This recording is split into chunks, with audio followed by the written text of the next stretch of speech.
She said it flat, like she was doing me a favor.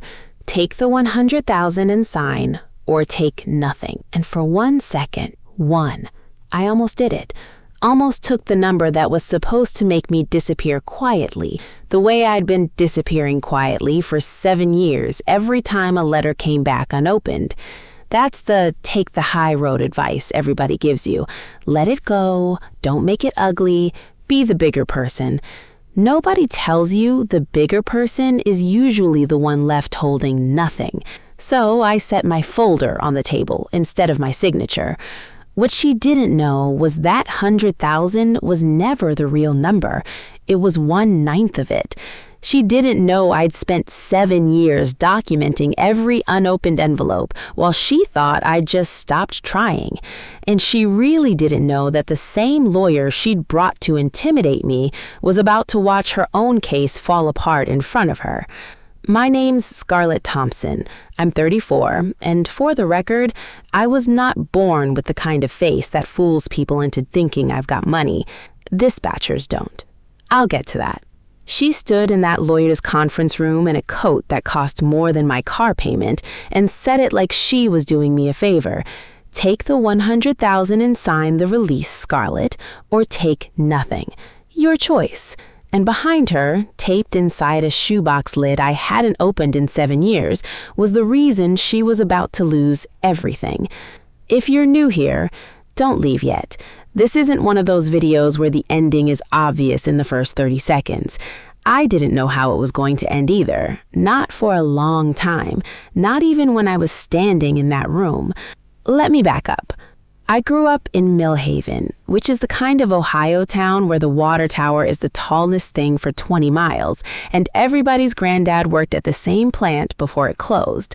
My dad, Ray Thompson, ran a 2-bay auto shop off Route 9 called Thompson's, which is not a creative name, but it's the one his own father used, and Dad wasn't the type to fix what wasn't broken. Not with names. Not with much of anything, honestly, which is part of why all of this happened the way it did. My mom died when I was 9. Ovarian cancer. Fast. The kind that doesn't give you time to make peace with it, just time to watch. After that, it was me and Dad and my little brother Miles, and the smell of that house, for years afterward. WD-40 and burnt coffee, and the specific mildew smell of towels that live in a garage. I still can't smell either one without going back there. Dad wasn't a talker. He showed love the way a lot of men from Millhaven did, which is to say he fixed your car without asking. He left $20 folded under the sugar bowl on rent-tight weeks, pretending it wasn't from him. And once, when I was 16 and got dumped at homecoming, he drove 40 minutes to a diner in Zanesville because I said I wanted the pie there and nowhere else would do. That was the whole vocabulary. I learned to read it early because I had to. I work dispatch now, nights mostly, for a regional freight outfit out of Lima. I sit in a headset chair telling truckers where the way stations are backed up and where not to bother stopping for coffee. It is not a glamorous job. My stepmother, when she found out what I did for a living, made a face like I told her I picked up litter for a hobby. That face is going to come back around later, so hold on to it. Denise came into the picture when I was 21, about 4 years after Mom died. I want to be fair here because I spent a long time being unfair to her in my head before I had proof I was right to be. When she first showed up, she brought casseroles and she laughed at Dad's terrible jokes like they were actually funny. And for a while I thought, okay, maybe this is good for him. He was lonely in a way he never once said out loud, but you could see it in how long he'd sit in the truck in the driveway before coming inside. Denise had a son from a previous marriage, Tyler, 2 years younger than me, who called my father Ray for the first year and then Dad the second, which nobody asked me if I minded. They just started doing it at Thanksgiving like it had always been that way. Here's the thing about a family, or at least the thing I've come to believe about mine. Everybody's got a role, and most of the time nobody sits you down and assigns it. You just sort of grow into the shape of the space you're given. Miles got to be the baby. Even at 28, he's still getting handed the good couch cushion. I got to be practical. the fixer, the one people called when a form needed to be filled out or a bill needed disputed, because I apparently had responsible written on my face since I was 9 years old and never got to take it off. Denise's role, it turned out, was architect. I didn't have that word for her a long time. I just had a feeling, low and constant, like a fridge humming in another room, that things were being rearranged around me and nobody was going to tell me until it was done. The betrayal, and I use that word carefully because I spent a long time telling myself it wasn't one, that I was being dramatic, that plenty of families remarry and things shift. The betrayal happened on a Tuesday in October, 7 years ago, and I found out about it from a piece of paper, not a person. Dad had a stroke. He was in the hospital for 11 days. I took unpaid leave and slept in a chair with a vinyl cushion that squeaked every time I shifted. And Denise came and went on her own schedule, always looking freshly showered, always saying things like, "He's stable, there's no need for both of us to be here," like grief was a shift that could be covered. On day 9, a courier, an actual courier, not the mail, somebody paid to hand deliver it, brought an envelope to the house while I was at the hospital, and Miles signed for it because he happened to be home. It sat on the kitchen counter for 2 days before I even saw it, under a stack of unopened bills, because nobody in that house was checking mail like it mattered. It was from an attorney's office in Columbus, a revised power of attorney, already notarized, already filed, naming Denise as sole decision-maker for my father's medical and financial affairs. Not me, not Miles, Denise. My father, half his face still not fully cooperating with him, had signed it 3 days into his hospital stay, the same week I was told more than once that there was no need for both of us to be there. I didn't scream. I want to be honest about that because I think people expect the scream, and I didn't have one. I sat down at the kitchen table with that paper in front of me, and I felt something go very quiet and very cold in my chest, like a pilot light going out, and I thought, okay, that's what this is. I still have that envelope. It's the first thing that went into the shoebox. The shoebox started because I didn't know what else to do with paper that mattered and paper that didn't, and I needed somewhere to put the kind that mattered. It used to hold a pair of Dad's work boots, the steel-toed ones he wore till the soles came apart, and I never got rid of the box because it still smelled a little like the garage, which you'll notice a theme with me and smells. I've been told that's a grief thing. I've been told a lot of things. That October, I put the power of attorney letter in the box. I didn't know yet that it would end up holding 7 years of certified mail receipt, 3 unanswered letters I sent and got back returned to sender, a printed email, and 1 recipe card in my mother's handwriting that has nothing to do with any of this and everything to do with why I kept fighting. I'll get to the recipe card. Not yet. For a while after Dad came home from the hospital, things were tense but survivable. He was quieter, slower on one side, and Denise ran the household like a woman running a business she'd just acquired, efficient, a little cold, always with an explanation ready if you questioned anything. I tried, more than once, to talk to Dad alone. It got harder every time. There was always a reason Denise needed to be in the room, or Dad needed his rest, or it wasn't a good time.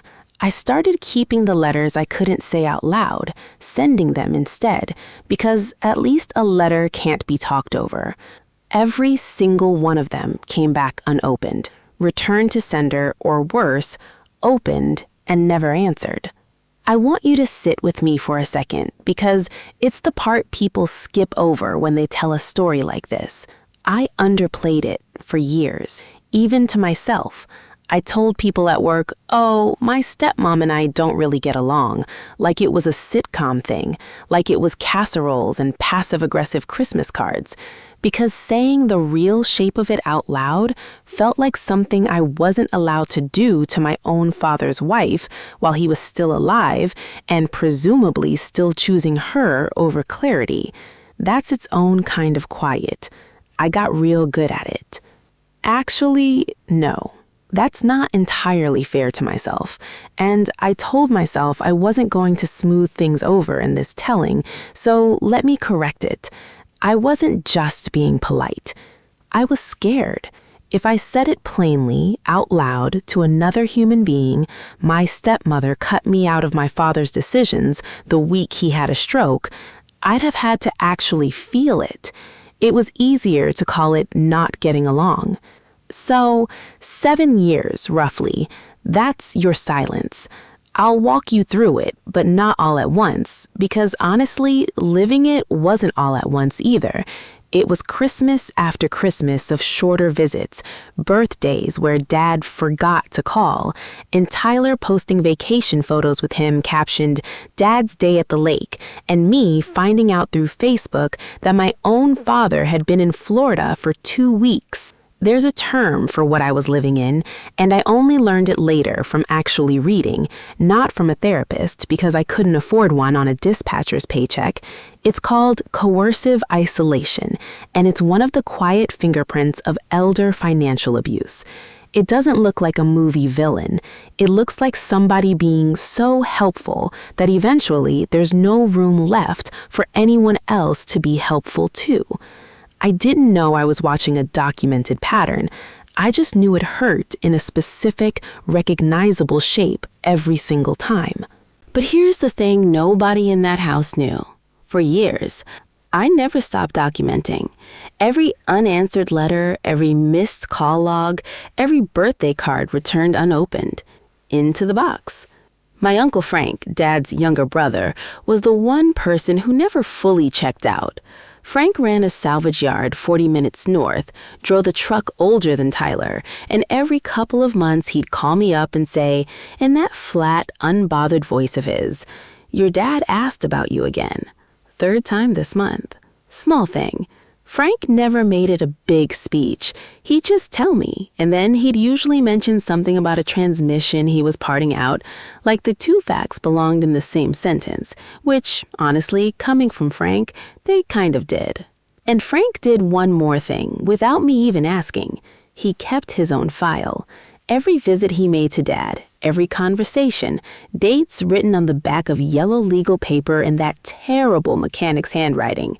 I didn't find out how thorough he'd been until much later. That's a detail I'm going to need you to remember because it matters more than it sounds like it does right now. Meanwhile, on the outside, if you'd looked at my life, it wouldn't have looked like victory. It looked like a woman renting a 1-bedroom above a laundromat, driving a Corolla with 190,000 miles on it, working nights.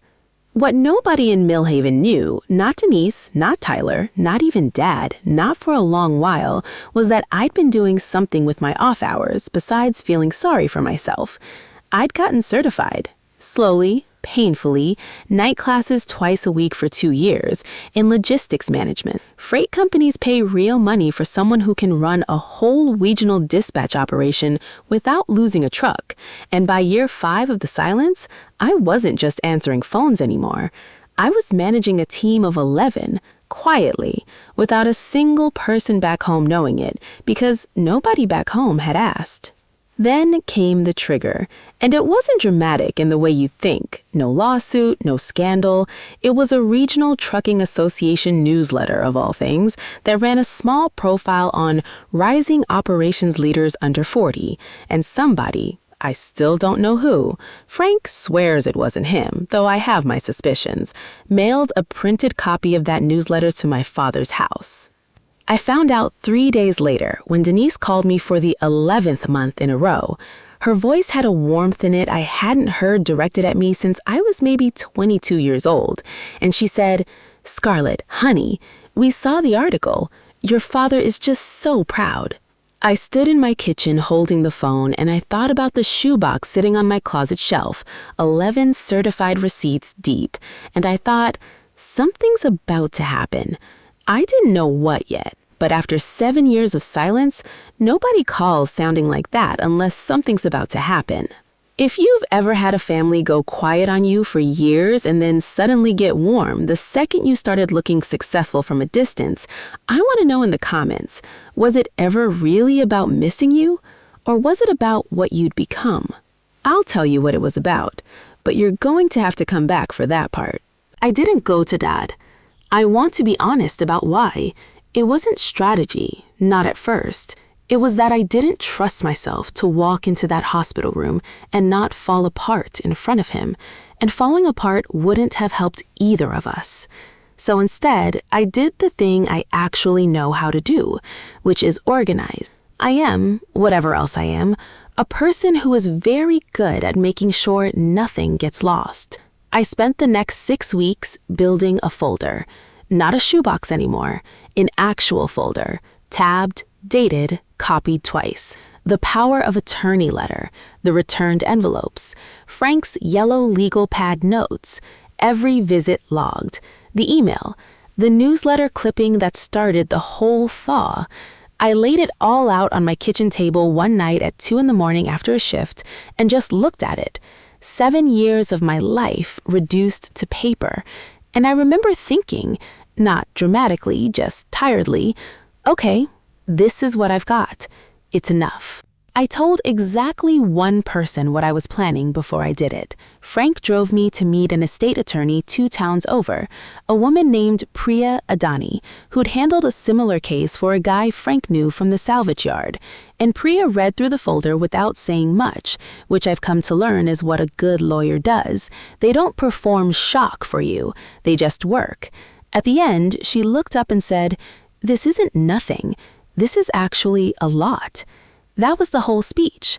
I sat in the parking lot afterward and just breathed for a minute before I could drive. The physical part of getting ready looked like this, if you want to know. I took 2 nights off work, the first time I'd used vacation days in 3 years. I printed it twice, once for me and once for Priya's office, and I put my copy in a new folder, not the shoebox, because the shoebox had done its job, and I think some part of me wanted it to stay a shoebox and not become evidence. I called Miles and told him everything, and he cried on the phone, which surprised me because Miles doesn't cry. And then he said the only thing I needed to hear, which was, "Whatever you need me to sign, I'll sign." I didn't tell Denise anything. I didn't tell Tyler anything. I went quiet the way water goes quiet right before it starts moving. The reading of the will was in Priya's conference room, 3 weeks after the funeral, which is faster than I expected, but Denise's own attorney had pushed for it. I think she wanted it done before I could cause trouble, which, imagine that, I already had a folder with a date stamp on it. Denise walked in wearing that coat. I noticed the coat before I noticed anything else, which tells you something about where my head was. Some old, tired part of me still doing the thing I'd done since I was 9, cataloging the room instead of feeling it. She didn't wait for her own lawyer to open the conversation. She looked right at me and she said it exactly like this. I've replayed it enough times that I trust the words. "Take the $100,000 and sign the release, Scarlett, or take nothing. Your choice." $100,000 framed like generosity, like she was doing me and Miles a favor out of the goodness of a heart she did not have room for on an estate that Priya had already, quietly, before we ever sat down, valued at closer to $900,000 once the shop's real estate and the life insurance were counted. I didn't answer her right away. I let it sit, the way she'd let 7 years of my letters sit unopened, and I watched something flicker across her face when I didn't flinch.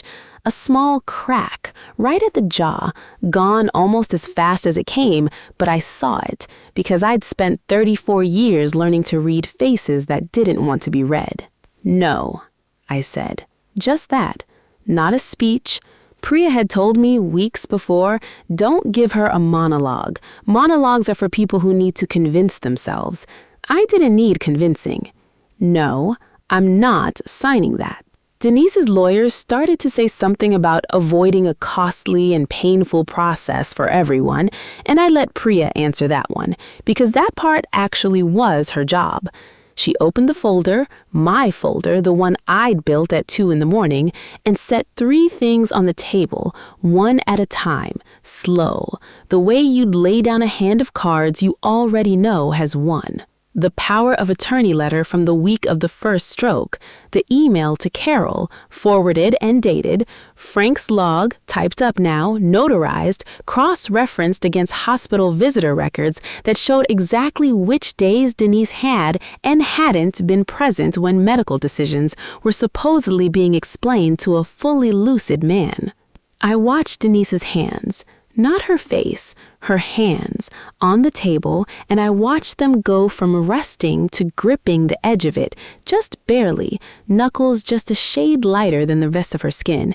Tyler, sitting beside her, went very quiet and looked at the table like it might give him something to say. There was one moment, and I want to be fair and give it to her, because I promised myself I'd tell this whole thing straight. There was something honest that crossed her face. Just for a second, not an apology, more like the look of someone watching a version of themselves they didn't plan on anyone else ever seeing. She opened her mouth like she might say something real, and then her jaw set again, and whatever it was went back under, and she said instead, "This is a family matter. It didn't need to become this. It became this the week you had my father sign away his own voice while I was sleeping in a hospital chair. I didn't do that. You did. That was it. That was my line. I'd expected walking in that I'd want something bigger, some line that landed like a gavel, but it turned out the truest thing I had to say was also the plainest one, and plain was enough. We didn't get a courtroom scene out of it, if that's what you're picturing. Priya's evidence was strong enough that Denise's own lawyer, in a private conversation 2 weeks later, advised her to settle rather than litigate a contested will with a documented capacity issue on the record. The estate was split in the end, largely as it should have been from the start.